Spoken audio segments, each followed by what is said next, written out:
నమస్తే welcome to A1 TV Telugu news. Detail చూస్తే పెద్దపల్లి జిల్లా రామగుండం నియోజకవర్గం 33వ డివిజన్లో కాంగ్రెస్ అభ్యర్థి మెరుగు భూలక్ష్మి లింగమూర్తి ఇంటింటా వెళ్లి ప్రజల సమస్యలు తెలుసుకుంటూ అభివృద్ధి హామీలు ఇచ్చారు. రోడ్లు, డ్రైనేజ్, త్రాగునీరు, వీధి దీపాలు, కాలనీ మౌలిక వస్తువుల అభివృద్ధిని ప్రాధాన్యంగా తీసుకోవాలని తెలిపారు. ప్రజలు షాదీ ముబారక్, కళ్యాణ లక్ష్మి, సీఎంఆర్ఎఫ్ వంటి సంక్షేమ పథకాల వల్ల జీవితాల్లో మార్పు వస్తుందన్నారు.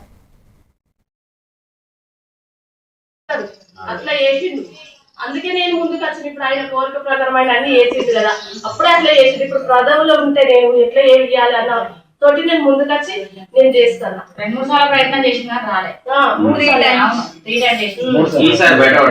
అట్లా పడాలనే నేను మీరు ఆశీస్సులు కూడా ఉండాలి నాకు ఎప్పుడు 100%.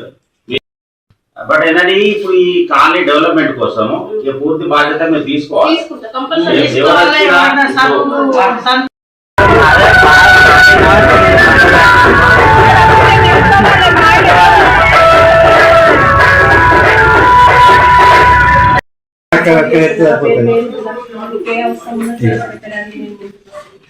మన డివిజన్ నుంచి అమ్మ నిలబడ్డది. ఈ యొక్క చేతికి ఓటేసి